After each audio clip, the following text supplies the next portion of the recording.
Jeffrey, ¿tú hablas español o no? Sí, claro, ¿cómo está, amigo? ¿Cómo te sientes después de tu debut y este triunfo en este momento en el UFC? ¿Cómo te sientes? Me siento... no sé. No hay palabras para decir cómo me siento, amigo.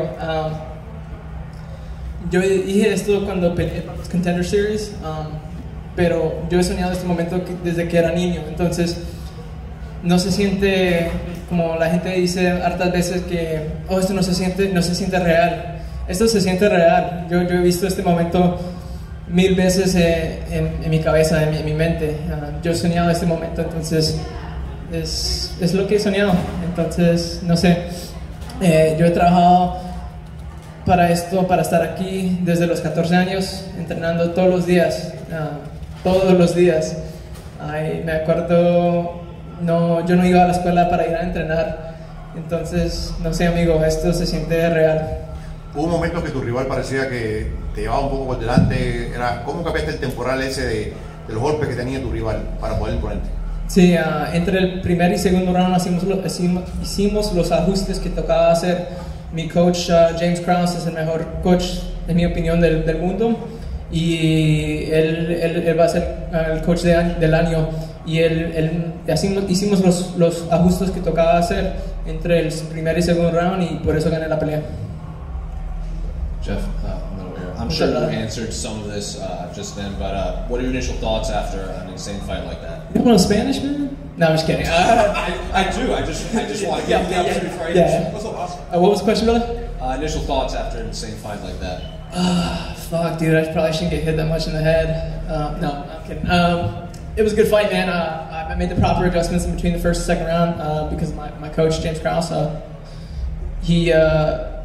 My primaries weren't working, so we had to go to something else. And James Krause is going to be the coach of the year, and he told me what to do, and we made those adjustments, and that's what won me the fight.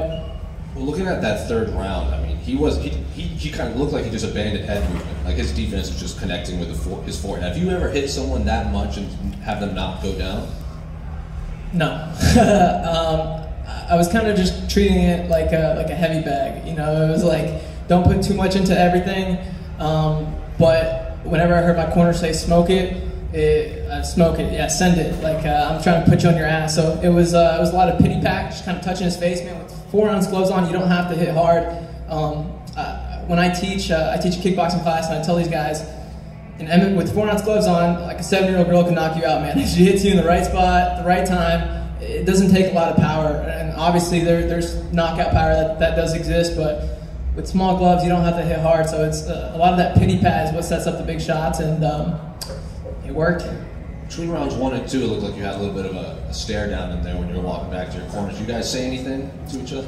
I don't think we speak the same language, but I don't remember me saying anything. It's just you know, it's a fight, dude. The same fucking golf. Yeah, you know, I'm in there to do violent things, and I'm sure he's in there to. Man, this guy's trying to knock me out in front of my mom. My mom's watching this, and I'm trying to do the same to him, so kill or be killed, you know? It looked like, from what I remember, you had dropped him twice. I think it was like a straight right, like kind of clipped him into the jaw and he dropped. Was that a technique you knew you could take advantage of specifically, or you just saw it open right there? Again, Coach James Krause, Krause of the Year. He's not looking, but... I got hit in the head. He smoked the 32. I'm giving away details, but that's what I did, man. And I smoked it and sat him on his ass.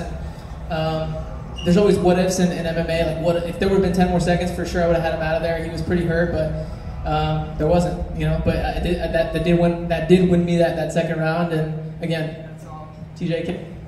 Then I see your corner walking around with that looks like a handout howler head. Was that a present from Dana? That was a present from Laura Senko, maybe, or I'm not sure. Yep, Sorolenko. And then finally, actually 2 more. What do you think of the fans being back? They were pretty out of control for like right out of the gate. Yeah, it was fucking awesome, dude. It was sick. My teammate and good friend, Julian Marquez, may have heard of him. He told me get like a cheap. He calls it a cheap pop, like get energy from the crowd.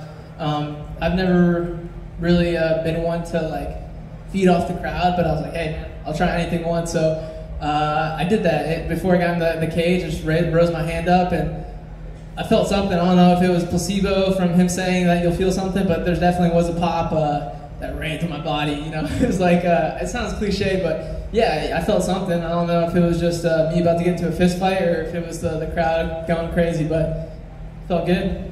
Finally, when do you want to get back in there? Is there a specific name you want to fight, or what are your plans for the rest of the year? Man, I want to stay active. I was supposed to fight, so I fought for Contender Series in August. It was scheduled for November. Opponent caught the bid, rescheduled to January. I caught the Rona, and dude, shit sucked. You know, it was like back-to-back camps, and I was kind of being a bitch about it. It was like I felt like I was riding momentum from Contender Series, and this is like a what have you done for me lately sport. So if you don't fight for over a 6-month period, I think it was 8 months for me, like people forget who you are, and I was really riding that momentum, and I kind of allowed myself to be a bitch about it and get down on myself, and you know, I had a talk with the man James Krause, and it was like, dude, I didn't lose my contract. I'm still in the UFC, and one day I will be able to have my debut and do the stuff I've dreamt of since I was a kid. So I want to stay active. I took a little more damage than I wanted to in this fight. I want to be able to read books to my kids when I'm older, my future kids. So I need to make some adjustments to not get hit in the head that much. But I want to stay active. I'm fucking rambling right now, but I want to stay active. Hopefully, I turn 24 in July. Maybe get one in around that time. Oh, yeah. What's up, boss? You talk about that second round knockdown. How much confidence you feel? You said you had some swag when you came out in the third round. We know what happened in the third round. Did that give you confidence? Not that you were lacking, but with seeing him on his ass and then he dazed. You know, you were dazed too. But so that I wasn't. But so that you fed off of that. Is that accurate? Yeah, sorry. Yeah, hell yeah. Of course, man. Nothing like sitting someone on their ass to be like, oh, I gotcha. So yeah, 100%. Just a little confidence booster anytime you can put someone on their ass. It definitely brings confidence. How much excites you the fact that you didn't fight the most technical fight and you didn't tell about it and you got some stuff to go to the drawing board to improve for next time? Yeah, absolutely, man. Cage time is valuable, especially at the highest level. I'm here fighting the best people in the world. Again, something I've dreamt of since I started in this sport. So cage time is valuable. But I also don't want to be getting hit in the head that much. I want longevity in this sport, so we're going to make the adjustments, man. Again, I got the best coach in the world. We'll make the adjustments, and we'll only get better. Do you think the fight was different with the crowd factor? The fact, if you had the same type of style fight with no crowd, do you think I would have had this crazy, not rock sock robot fight? Yeah, probably. Man, don't get me wrong. Having the crowd back, fucking awesome. Sick. But I don't care if I'm fighting in front of 15,000 people or Dana White at the Contender Series where it's quiet, or if it's in my backyard. I'm trying to fuck you up regardless. You're trying to do the same to me, so I'm not going to try any extra or more because of who's out there. Not much, man. Does this give you motivation to be a slicker fighter? Because everybody think getting hit is cool. Can you let them know how cool it is to get hit? It's not that cool, guys. It's not that cool. My style is usually that slick, touch you. The name of the game is to hit, not get hit. I didn't do a very good job of that tonight, but you know, I'm gonna learn from this.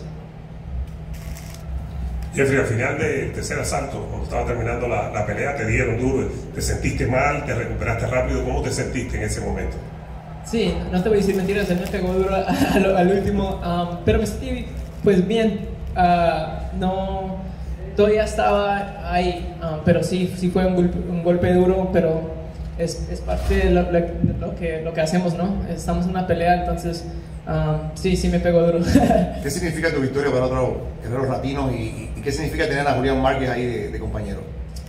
Se siente, no sé, ser hispano, ser latino es algo que está en nuestro corazón, como es un orgullo que es como natural, como no sé cómo explicarlo, pero no hay palabras para describir cómo se siente para ser latino y estar en el nivel más alto del deporte.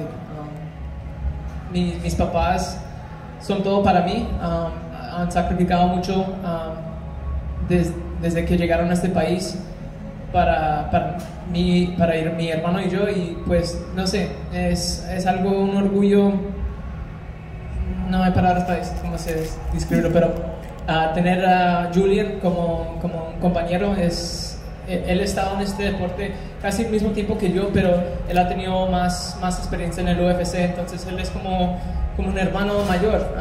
Yo le pregunto cosas como cómo se siente estar con los fans y cosas así, y él me dice, y pues yo lo uso cuando yo peleo. ¿De dónde son tus papás? Porque tú tienes la bandera, ¿no? Sales siempre con la bandera. ¿De dónde son tus papás? Mis papás, mi mamá de Bogotá, Colombia, mi papá de Caracas, Colombia. Entonces los dos colombianos, y ellos son todos para mí. Han sacrificado bastante para mí. Yo quiero ganar tanto dinero en este deporte que los puedo dar todo para ellos. No sé, han sacrificado mucho y un día lo voy a poder repagar a mis papás. Felicidades por la victoria. Muchas gracias, amigo.